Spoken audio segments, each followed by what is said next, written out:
Dear Dad, on October 27th, 2025 at 9:50 p.m, you and I spoke for the very first time. What started as an innocent conversation in a corner shop between two strangers became a moment that changed both our lives. Because that night, we found out you're my dad. So I've gone into the shop, I've got these two Sainsbury's bags, as you can see on the CCTV, and I'm just trying to scan the parcel. A gentleman walks in, kind of walks around me, and I'm standing in his way, and I've moved out the way, and I said, "Oh, sorry bro, let him through." He's picked up his shopping, gone to the checkout, essentially. So I hear him speak on the phone, and I was trying to work out what language it was, and in my head it was just screaming Turkish, Turkish, Turkish. So I kind of paused him, and I was like, when he put the phone down, I said, "Oh, you speaking Turkish?" And he was like, yeah, Turkish. And then I said, "Whereabouts in Turkey are you from?" And he said he's from Istanbul. And I went, "Oh, my dad's from Istanbul." And then he proceeded to tell me I looked a bit Turkish. Oliver, yeah? When you do Turkish? Yeah, very simple. And this is key to the story, because all Oliver knew of his biological father was a first name, an area of London, and the fact that he was originally from Istanbul. I thought a lot about you growing up. I'd ask questions nobody really wanted to answer.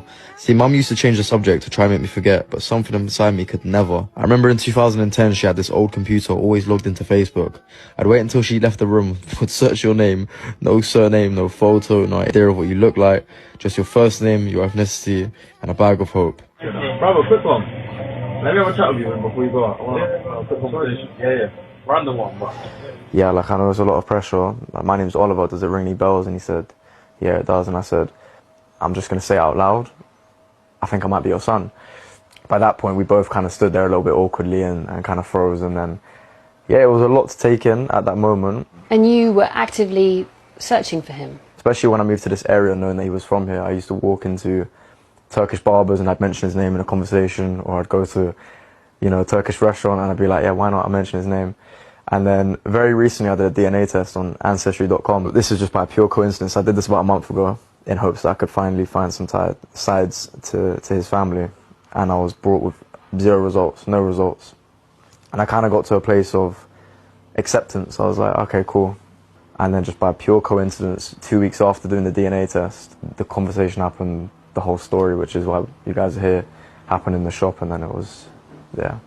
As for what happens next, Oliver and his dad have agreed to officially meet up for the first time this weekend.